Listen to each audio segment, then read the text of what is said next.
Parte 1. O nome dela era Lívia Marinho, 32 anos. A chamada chegou às 14h47 de uma terça-feira comum, rasgando o silêncio do seu escritório como uma navalha afiada. Ela estava mergulhada em relatórios de aquisições, com uma caneta vermelha na mão, corrigindo números para um projeto de revitalização do centro histórico do Porto. Pela janela do seu escritório de canto, a vista era da ribeira, com os barcos ancorados e as fachadas coloridas refletindo no Douro. O sol começava a baixar, lançando sombras compridas sobre as ruas de calcário. O telefone vibrou, mostrando um número desconhecido. Olá, aqui é a Vitória Almeida, da Elegância Eventos, anunciou uma voz doce, quase ensaiada, quando ela atendeu. Estou a ligar sobre o casamento dos Henriques, neste sábado. O nome Henriques fez seu peito apertar. Era o seu antigo sobrenome, o nome de solteira que abandonara há 3 anos, quando o peso da rejeição constante e da condescendência interminável se tornou insuportável. Sim, respondeu ela, firme, pousando a caneta na margem da mesa de mogno. Lamento informar que foi desconvocada da cerimônia, por ordem da família, continuou Vitória, a doçura da voz dando lugar a algo cortante e seco. A sua presença não será bem-vinda. A linha ficou muda, só o zumbido da lâmpada fluorescente acima dela preenchia o silêncio. Lívia recostou-se na cadeira de couro, olhou para o rio Douro e respirou fundo.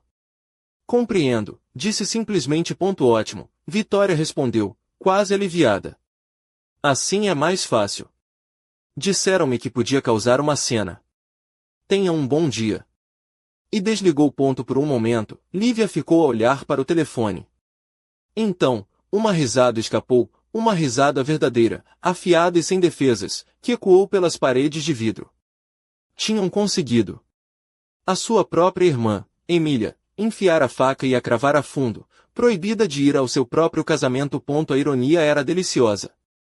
A grande festa de Emília estava marcada para o solar do Miradouro, o espaço para eventos mais exclusivo do Porto, um lugar que Lívia tinha comprado discretamente 6 meses antes, através da sua empresa, Marinho Investimentos. Lá do seu assistente, David, bateu na porta, a cabeça aparecendo por entre a madeira.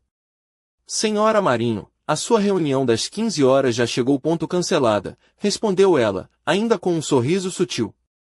E traz-me o dossiê do solar do Miradouro. 20 minutos depois, o telefone tocou de novo, o mesmo número.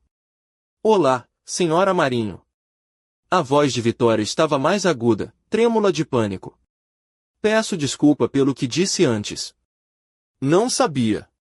Não sabíamos que era proprietária do solar. Um silêncio pesado. Ela ofegava, as palavras atropelavam-se. Por favor, diga-me que podemos resolver isto. O casamento é amanhã. Não podemos. Não podemos mudar o local. Ainda para mais com a família Henriques envolvida. Lívia deixou a tensão crescer por um momento. Vitória, disse finalmente, a voz fria como o mármore da mesa, creio que precisamos de conversar. Claro, claro. Posso ir ter consigo, ou pode vir aqui, como preferir. Por favor, senhora Marinho, queremos resolver isto. Ela desligou e preparou-se para a reunião que mudaria tudo. O solar do Miradouro erguia-se majestoso sobre 12 hectares de jardins cuidados em Vila Nova de Gaia, do outro lado do rio, com vista para o porto. As fachadas restauradas do século XX brilhavam sob o sol da tarde, os relvados ondulantes pareciam pintados à mão, e o salão principal podia acolher 300 convidados sob lustres de cristal que lançavam reflexos como estrelas. Lívia ainda se lembrava da primeira vez que pisou no espaço, não comprará por nostalgia, mas porque os contratos de eventos garantiam receitas milionárias. E ali estava a ironia, Emília, que sempre a tratara como a vergonha da família, escolhera sua casa para o seu conto de fadas. Vitória esperava-a no átrio, nervosa, as mãos a mexerem-se como se quisessem fugir dali. Era mais jovem do que Lívia pensava, talvez 28 anos, cabelo impecavelmente liso, fato de corte justo que gritava sou competente, mas não muito. Senhora Marinho, disse ela apressada, não consigo pedir desculpa o suficiente. A sua irmã disse-me para manter longe, pediu que fosse tudo tratado discretamente.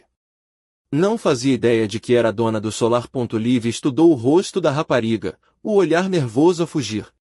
O que exatamente lhe disse a Emília sobre mim? Vitória hesitou, baixou a voz. Disse que era desilusão da família. Que tinha abandonado os negócios para perseguir uma ideia falhada e que a sua presença amanhã seria um embaraço. Uma risada seca saiu da garganta de Lívia, mais sombria desta vez. Uma ideia falhada. Se eles soubessem, há 3 anos, Lívia fora analista estrela da Henriques Investimentos, a empresa de investimentos do seu pai. Passava semanas no escritório, com as mãos marcadas por gráficos e números, investido em todos os grandes negócios da empresa. Mas não importava quanto dinheiro gerasse, o seu irmão mais velho, Mário, recebia os louvores. Quando Lívia apresentava ideias, eram ignoradas. Quando ele as apresentava, eram aplaudidas. E quando algo corria mal, a culpa era sempre dela. Final chegou com um negócio de obrigações municipais, que rendeu à empresa 12 milhões só em comissões.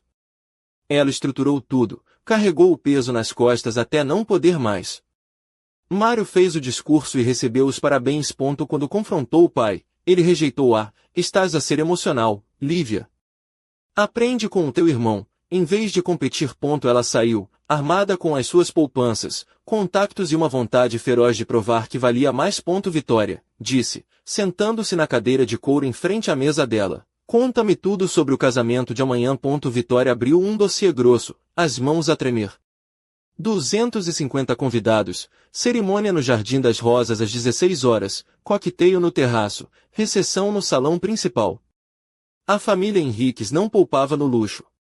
Um evento de 180 mil euros, fácil. E a sua irmã disse que não estava convidada, acrescentou Vitória. Era claro. Sob nenhuma circunstância minha irmã pode estar perto deste casamento. Já nos envergonhou o suficiente, não vou permitir que estrague o dia mais importante da minha vida. Lívia sentiu um frio firme. Não era raiva, essa já tinha consumido tudo há muito, mas uma decisão clara. Liga para Emília. Diz-lhe que houve um problema com o espaço. Duplo agendamento. Os olhos de Vitória regalaram-se. Mas isso não é verdade. E mesmo que fosse, não há outro espaço na cidade com capacidade para um evento deste porte com tão pouco aviso. Eu sei, respondeu Lívia suavemente. Demorou um momento, depois os lábios de Vitória abriram-se em horror. Senhora Marinho, não pode estar a ser séria. Faz a chamada. Parte 2. O telefone de Lívia vibrou pouco depois. Do outro lado da linha, a voz de Emília explodia, aguda e furiosa. Como assim? O espaço está duplamente reservado. Tens noção de quanto dinheiro gastamos neste casamento? Só as flores custaram 15 mil euros. Isto é um desastre, na verdade, respondeu Lívia, calma como águas paradas, não houve engano. A Vitória ligou-te porque eu pedi. O que estás a dizer, Emília? Eu sou a proprietária do solar do Miradouro. Há 6 meses. Um silêncio pesado caiu sobre a linha. Lívia podia imaginar o rosto da irmã, pálido, os olhos a fugirem, o lábio a tremer. Isso é impossível, cuspiu Emília. Não tens esse dinheiro. Mal consegues manter o teu negócio de informática. Se ao menos soubesse. Consulta os registros da propriedade, disse Lívia. Marinha Investimentos Lada comprou o solar em abril. A respiração de Emília acelerou. Mesmo que seja verdade, e não acredito, tu não vais cancelar o meu casamento. Não és assim tão cruel. Não sou cruel, murmurou Lívia. Só não estou interessado em receber pessoas que me consideram uma vergonha para a família. Isto é loucura. Vou falar com o pai. Ele resolve isto. Por favor, faz isso. A linha ficou muda. Lívia olhou para o reflexo no vidro da janela, a cidade brilhando atrás dela.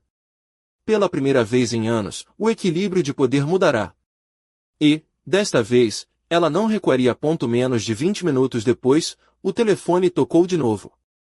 Não era a voz estridente de Emília, mas a voz grave e cortante do pai. Lívia, que raio se passa? Ela recostou-se na cadeira, deixando o silêncio preencher o espaço por um instante, depois respondeu com uma calma cortante: Olá, pai. Faz quase 2 anos que não falamos. Como está? Não brinques comigo, resmungou ele, a impaciência a transparecer. A Emília está histérica, a dizer que és dona de um espaço para casamentos e que estás a ameaçar sabotar a festa. Diz-me que não é verdade. Lívia bateu a ponta da caneta no tampo da mesa devagar, de modo deliberado. É verdade. Sou a dona do solar do Miradouro e, como proprietária, escolho os eventos que albergo. Silêncio. Ela pensou que talvez ele tivesse desligado. És dona do solar do Miradouro, entre outros imóveis? Perguntou ele, incrédulo, como se a ideia de ela ter sucesso fora do império da família fosse absurda. Sim. Compramos 17 propriedades comerciais na área metropolitana do Porto. O valor combinado ronda os 180 milhões de euros. Temos participação maioritária em 3 projetos de desenvolvimento que começam no próximo ano. Lívia deixou a informação cair na linha como uma lâmina afiada. Fizemos uma proposta para comprar o edifício da Henriques Investimentos, continuou, a voz firme. O senhorio pareceu interessado, alegaram que a Henriques está 3 meses em atraso com as rendas. Silêncio prolongou-se a ponto de Lívia verificar se a chamada tinha caído. Não tinha. Estás a tentar comprar o nosso edifício? Ele perguntou, a voz baixa e sufocada. E o que queres, Lívia? Ela inclinou-se para frente, o reflexo quebrado no ecrã do telefone. Quero respeito. Quero que a Emília peça desculpa por me desconvocar, por me chamar fracassada, por me tratar como se não importasse. E quero que parem de fingir que não existo só porque escolhi ter sucesso fora da sombra da família. E se ela pedir desculpa, ela terá o casamento dos seus sonhos num dos espaços mais exclusivos da cidade. E todos avançamos como uma família que finalmente me reconhece. E se não pedir? Lívia olhou pela janela, a cidade estendendo-se abaixo como um tabuleiro de xadrez com peças de vidro, torres, gruas, ruas iluminadas pela luz do entardecer. O Jardim das Rosas no solar do Miradouro surgiu na sua mente, o lugar onde Emília queria prometer o para sempre. Ela passará as próximas 18 horas a procurar outro espaço. Isso é chantagem. Não, corrigiu Lívia suavemente. É negócio. Algo que aprendi contigo, na verdade. A linha ficou muda. Uma hora depois, o telefone tocou de novo. Desta vez, a voz de Emília soava diferente, mais suave, quase irreconhecível. Lívia, a mãe diz que deveríamos pedir desculpa. Um silêncio pairou, como se as palavras arranhassem a garganta. O que achas? Lívia deixou o silêncio crescer, e pela primeira vez ouviu algo diferente, frágil. Talvez até genuíno. Penso que devias começar por me dizer exatamente pelo que estás a pedir desculpa. Outro silêncio. Depois, em tom baixo, por te ter desconvocado, por chamar o teu negócio um fracasso, por tudo. A voz dela vacilou no final. Não sei como consertar isto, mas quero que vás ao meu casamento, se ainda quiseres. Lívia fechou os olhos. Poderia exigir mais, um pedido de desculpas público, reconhecimento, até mesmo chamar o Mário para a luz, mas por trás da arrogância e da crueldade de Emília, ouviu algo inesperado. Arrependimento. Vou, disse finalmente. Mesmo? O alívio na voz dela era palpável. Mesmo. Mas Emília hesitou. Esta conversa nunca aconteceu. Para todos os efeitos, sou apenas mais uma convidada amanhã. Nada mais. Entendi. Obrigada, Lívia. Obrigada. Quando desligou, Lívia voltou a olhar para a cidade.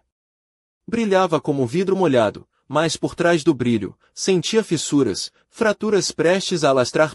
E, no fundo da mente, outra memória despertava. Mário, no escritório do pai, com um sorriso convencido, segurando seu modelo financeiro. Naquele momento, ela era invisível. Amanhã, não seria. Mas a visibilidade tem um preço, e Lívia sabia que a sua família, especialmente Mário, não o pagaria em silêncio. Parte 3 da manhã seguinte, o porto acordava com uma luz limpa, como após uma breve chuva de verão. Lívia demorou-se mais tempo do que o habitual no roupeiro, os dedos deslizando pela seda azul marinho do vestido que escolhera para o dia. Um vestido que caía suavemente sobre os ombros, revelando uma pele clara e um pescoço elegante. Os brincos de pérola, simples e discretos, captavam a luz sem exigir atenção. Nos pés, sapatos de salto médio, nude, que alongavam as pernas sem chamar demasiada atenção. O cabelo estava apanhado num rabo de cavalo baixo, liso e polido, deixando o rosto à mostra. A maquilhagem leve realçava os seus olhos castanhos, profundos e decididos. Se tudo corresse como queria, seria parte da festa, não o centro da história. O solar do miradouro surgiu no horizonte como uma lembrança vívida, 12 hectares de relva parada como se fosse um tapete, bochos perfeitamente recortados pontilhados por rosas cor de pêssego. A fachada branca dos anos 20 brilhava sob o sol da tarde. Os carros de valet já circulavam animados, os funcionários vestiam preto, movimentando-se com a precisão de bailarinos silenciosos, carregando bandejas de cristal e guardanapos de linho branco. Lívia conhecia-os pelo nome, metade deles treinara pessoalmente após a aquisição. No vestíbulo, Ana, uma jovem de sorriso tímido e olhos curiosos, sussurrou: Senhora Marinho, está na terceira fila, corredor do lado direito. Tudo conforme pediu. Obrigada, respondeu Lívia, um leve sorriso nos lábios. Se alguém perguntar quem sou, diga que sou amiga da família. Nada mais. Ana sorriu, cúmplice, e desapareceu entre os convidados. O Jardim das Rosas estava transformado desde a última vez que Lívia o visitará, 2 dias antes. Cadeiras brancas alinhadas em arcos perfeitos, lanternas penduradas como pontuações ao longo do caminho. As flores cor de pêssego entrelaçadas nas videiras davam vida ao pergolado de madeira. Um piano tocava uma melodia suave que se dissolvia no ar quente da tarde, quase imperceptível até cessar. Lívia ficou sob o pergolado, olhando para o quadrado de céu azul acima da treliça. Era isto que Emília queria, um dia feito para ser fotografado, uma cena perfeita para o seu conto de fadas. Vitória apareceu junto à porta do terraço, as bochechas coradas, a postura irrepreensível.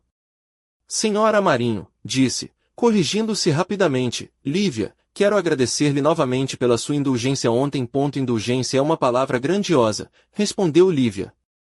Eu prefiro descrição. Vitória riu nervosamente, baixando a voz. Há algo que devo esclarecer. A ordem para desconvocá-la veio da Emília, é verdade. Mas houve uma segunda chamada esta manhã, de um número que não reconheci. Um homem calmo, que disse que seria melhor evitar perturbações e que a senhora devia ficar afastada. Lívia ergueu uma sobrancelha. E ele disse quem era. Vitória desviou o olhar. Não.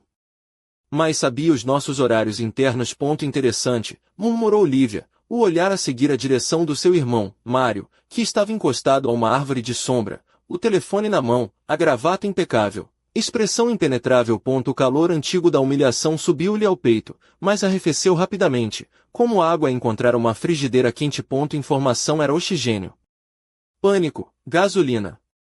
Ela aprenderá a diferença. No salão, o serviço movia-se como um balé. Taças altas eram colocadas e retiradas com precisão, cada uma um pequeno espelho, bolos delicados protegidos por campânulas de vidro.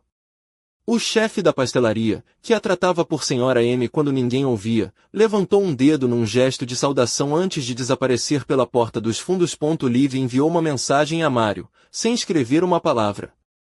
Depois, para Ana, confirma a ligação do gerador do terraço. Ana respondeu com um polegar para cima e a hora exata. Era mais hábito do que preocupação. Tinha construído aquele lugar para resistir ao inesperado. Tomou o seu lugar exatamente onde Ana dissera, terceira fila, corredor do lado direito. A música encheu o salão com um crescendo discreto. As pessoas chegavam em ondas, mulheres segurando as suas malas como escudos, homens ajustando os punhos das camisas com a calma segura de quem nunca duvidou de pertencer. Quando o pai de Lívia entrou, um murmúrio baixou. Os homens como ele dobravam as salas à sua volta, mesmo sem dizer uma palavra. Ele percorreu a sala com o olhar, e Lívia sentiu o seu olhar atravessá-la como um vento frio.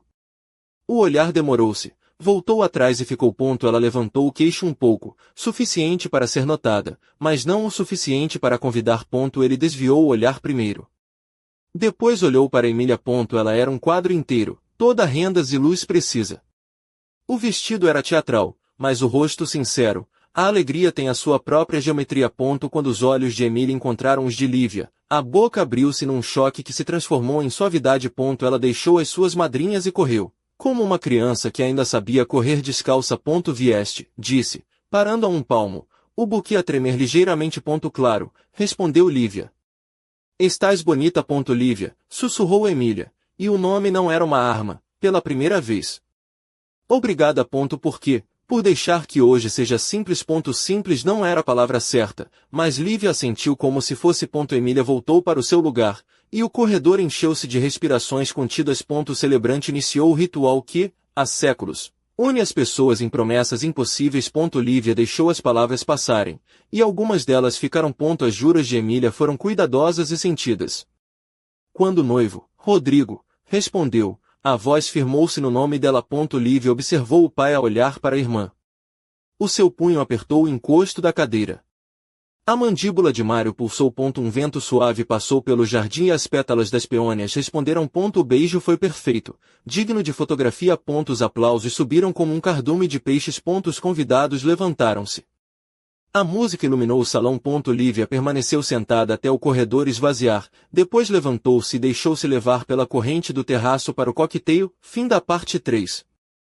Parte 4. O coquetel era o momento em que as pessoas decidiam como iriam lembrar o dia. O terraço perfumava alecrim e champanhe, uma mistura que fazia a pele arrepiar-se.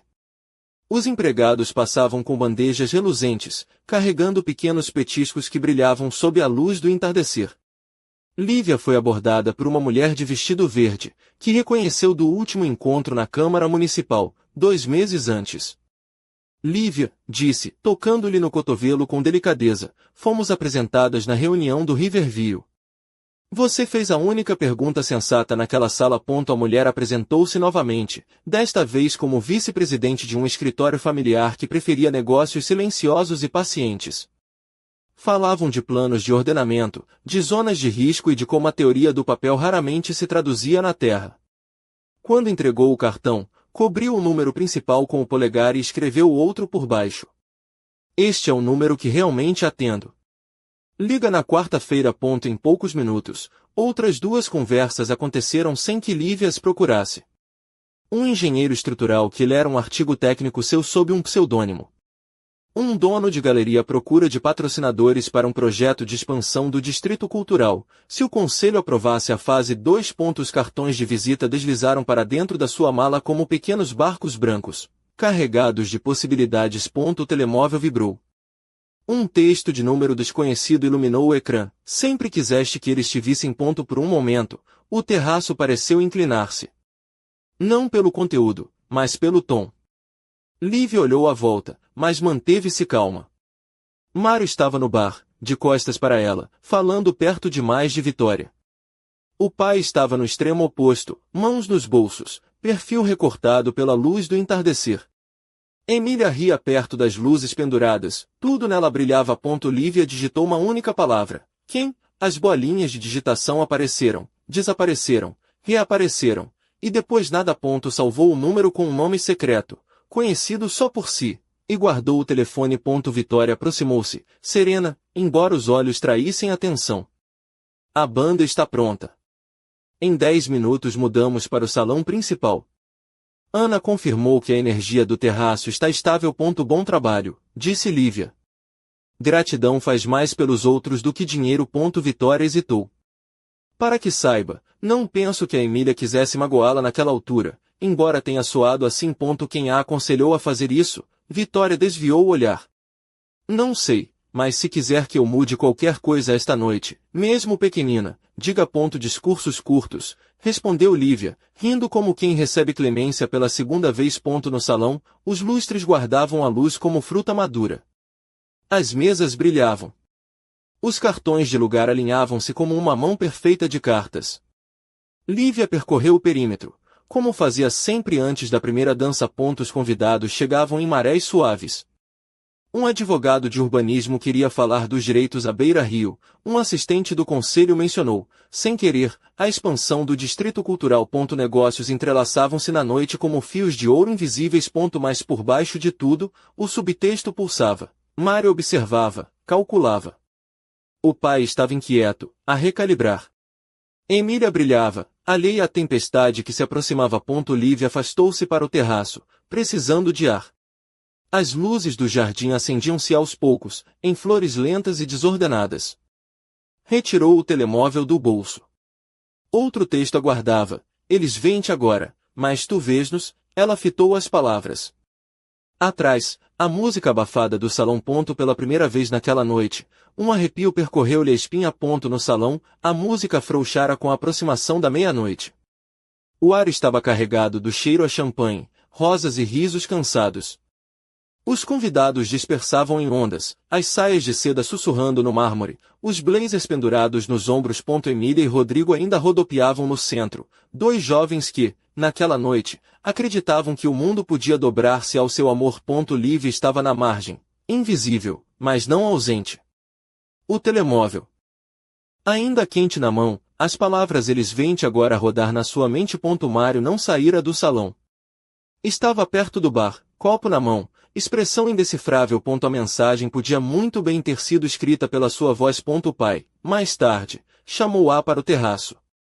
A voz, mais baixa, sem o estrondo de antes. Ele tirara o casaco, a gravata pendia frouxa, o rosto mais suave do que ela se lembrava. Lívia, o que disseste ontem ficou-me a pensar.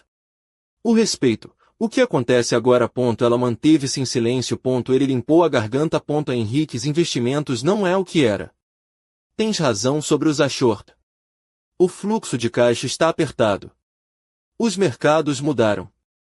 Os nossos métodos não. Parou, encontrou o olhar dela. Construíste algo mais forte do que jamais imaginei, maior, mais inteligente.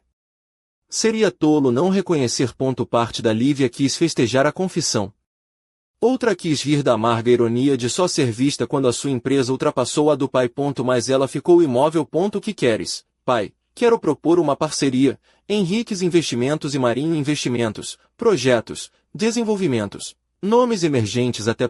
Engoliu a arrogância no fim. Mas só como iguais. Lívia procurou o rosto dele. A arrogância não desapareceu, mas algo mudou. O desespero tempera os homens de uma forma que o poder nunca conseguiu. Estou disposta, disse finalmente, a discutir negócios, mas com uma condição. Ele levantou uma sobrancelha. Que entendas que já não sou a filha que busca aprovação. Sou o CEO da Marinho Investimentos. Se trabalharmos juntos, é porque os números fazem sentido, não o sangue.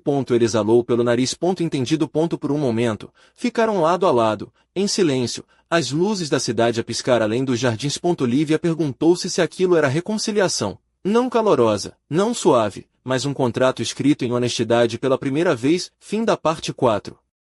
Parte 5. Dentro do salão, os aplausos explodiram quando Emília subiu ao pequeno palco, o microfone tremendo nas mãos. A voz era firme, mas suave, os olhos brilhando enquanto olhavam para Rodrigo. De relance, o olhar dela cruzou-se com o de Lívia, um gesto sutil de gratidão, destinado apenas a ela. Mais tarde, perto do guarda-volumes, Emília encontrou Lívia sozinha. O vestido branco arrastava-se pelo chão, a renda captando a luz das velas como um véu delicado. O rosto estava cansado, mas havia uma chama viva nos olhos, aquela mistura de alívio e vulnerabilidade que só uma noiva conhece depois que as máscaras caem. Lívia, disse, estendendo a mão, não sei como dizer isto sem parecer pequena, mas obrigada. Por não me deixar estragar tudo. Não estragaste nada, respondeu Lívia baixinho. Só aprendeste o que basta. Emília mordeu o lábio, os olhos a encherem-se de lágrimas. Nunca vou esquecer o que fizeste esta noite, nem perdoar-me pelo que disse antes. Lívia pousou a mão no ombro da irmã, firme. Esta noite não foi sobre mim. Foi sobre ti, o Rodrigo. Lembra-te disso. O suspiro de Emília foi um misto de alívio e arrependimento. Então abraçou-a com força, verdadeiro, como faziam quando eram crianças e o mundo parecia grande demais. À medida que os últimos convidados se dispersavam, só restavam família e funcionários. Mário aproximou-se, como se esperasse o seu momento de brilhar. Que espetáculo! Arrastou, com um sorriso irônico. Deves estar orgulhosa. Lívia virou-se devagar para ele. Orgulhosa da Emília? Sim. O riso dele foi baixo e zombeteiro. Não te faças de modesta. Orquestraste metade desta noite, mesmo que ninguém saiba. A falha na energia, os discursos curtos. Clássico da Lívia. Sempre a mexer as peças sem assumir. E tu? Perguntou ela. Sempre nos bastidores, a puxar cordas, a torcer para que ninguém veja tua mão. Os olhos dele brilharam frios. Cuidado. Alguns de nós sabem coisas que podem complicar o teu impériozinho. As palavras pairaram no ar, pesadas e ameaçadoras. O que estás a ameaçar, Mário? Ele sorriu, um sorriso que não chegava aos olhos. Ainda nada. Por enquanto. Antes que ela pudesse responder, virou-se e desapareceu na multidão, deixando um rastro de inquietação. Lívia afastou-se para o terraço uma última vez naquela noite. Os jardins estavam quase às escuras, apenas algumas lanternas queimando baixo. O telemóvel vibrou outra vez. A mesma linha desconhecida. A mensagem dizia: "Não és a única que sabe onde estão os corpos." Ela fitou o ecrã, o pulso calmo, mais fundo. Alguém naquela família, naquela cidade, decidirá falar em enigmas. E tinha a suspeita de que Mário não estava a brincar. A noite trouxera desculpas, respeito tímido e até o começo frágil de uma reconciliação. Mas também abrirá um novo capítulo, cheio de segredos enterrados sob décadas de Henriques. Tudo esperava, inquieto, como rachaduras no vidro que só precisam de um toque para se partirem. Lívia guardou o telemóvel na mala, endireitou os ombros e virou-se para a porta do salão. Se Mário pensava que ela seria presa fácil neste jogo novo, esquecia-se de uma coisa: ela aprenderá com os melhores. Quando finalmente saiu, o salão estava quase vazio. Os funcionários moviam-se com silêncio e precisão, dobrando toalhas, levando embora os restos da festa, limpando os cacos brilhantes de vidro e confeti do chão. O ar cheirava a rosas cansadas e champanhe doce. Emília e Rodrigo já tinham partido para a lua de mel, deixando risos e memórias pelo caminho. Lívia caminhou lentamente pelo solar, a mão deslizando pelos corrimãos entalhados, as molduras de madeira polida. Cada canto sussurrava uma verdade: aquele lugar era dela. Não um palco dado por dinheiro da família, mas um reino forjado pela teimosia, pelas noites sem dormir e por uma clareza implacável. Lá fora, o estacionamento estava silencioso. O motorista abriu a porta do carro, mas ela hesitou, olhando uma última vez para as janelas iluminadas do solar do miradouro. O abraço inesperado de Emília ainda pesava no peito. Ela tinha ido à guerra com a irmã e saíra não como vencedora ou derrotada, mas como algo diferente, uma igual finalmente vista. A cidade brilhava, arranha-céus como sentinelas contra o céu negro. Lívia recostou-se no banco de couro, a mala no colo, o telefone a vibrar outra vez. A mesma linha desconhecida enviava uma nova mensagem: "Vão atrás de ti agora, mas nem todos virão com amor." Ela expirou devagar. Quem quer que estivesse por trás daquela linha não a adivinhava. Sabia. Os instintos dela enrolaram-se como serpentes. Mário era o suspeito óbvio, mas as palavras tinham um peso antigo, quase como alguém que observava há mais tempo do que queria admitir. Em casa, o apartamento de vidro e aço abraçava-a. As janelas do chão ao teto ofereciam vista para o rio, as águas negras quebradas por correntes de luzes na margem. Ela tirou os sapatos, largou a mala no balcão de mármore e serviu-se de um copo de água. O silêncio familiar enchia o espaço. Mas, pela primeira vez em muito tempo, Lívia não se sentia só. Sentia-se observada. Abriu o portátil, os dedos a voar no teclado, guiados pelo músculo da memória. Painéis de propriedades iluminavam o ecrã. Taxas de ocupação. Renovações de contratos. Marcos de desenvolvimento. Os números acalmavam-na como uma prece. 17 propriedades comerciais. 3 grandes projetos a arrancar. E, em letras brilhantes nos seus ficheiros privados, a oferta feita para comprar o edifício da Henriques Investimentos. O cursor piscava, como um coração. Escreveu um e-mail para o pai e para Emília. Assunto, termos. O corpo era breve, clínico. Estou aberta a futuras colaborações, mas apenas em pé de igualdade sob acordos vinculativos. Sem mais sombras. Sem mais roubos. Se estiverem interessados, respondam até segunda-feira. Caso contrário, a proposta caduca. Passeou o cursor sobre o botão enviar. Uma guerra crescer no peito. Exigências à própria família são uma violência diferente, que corta mais silenciosa, mas mais fundo. Finalmente, pressionou o ecrã. A mensagem partiu. Silêncio do apartamento apertou-se. Um minuto depois, chegou outra mensagem. A mesma linha desconhecida. Bom. Agora começa o jogo a sério. Lívia pousou o telemóvel com cuidado, um sorriso a espreitar no canto da boca, apesar da tensão a roer-lhe as entranhas. Queria um jogo? Esqueceram-se que ela jogava há anos. O rio refletiu os primeiros dedos de amanhecer, um cinza pálido espalhando-se como tinta na água. Ela ficou junto ao vidro, braços cruzados, respirando o novo dia. Durante 3 anos, fora filha ignorada, a irmã apagada, A fracassada exilada. Esta noite, tinham-na visto. Não porque implorara, não porque provara, mas porque o império que construiu não lhes deixava escolha. A vingança nunca fora o objetivo. O respeito sim. E agora? O respeito era dela. Mas, enquanto a cidade despertava abaixo, Lívia sabia que a história não tinha acabado. Os olhos de Mário no salão, as mensagens anônimas, as verdades enterradas sob décadas de Henriques. Tudo aguardava inquieto, como rachaduras no vidro que só precisam de um toque para se partirem. Ela ergueu o copo de água para o horizonte. Um brinde privado ao que estava por vir. A mulher que nunca viram fim.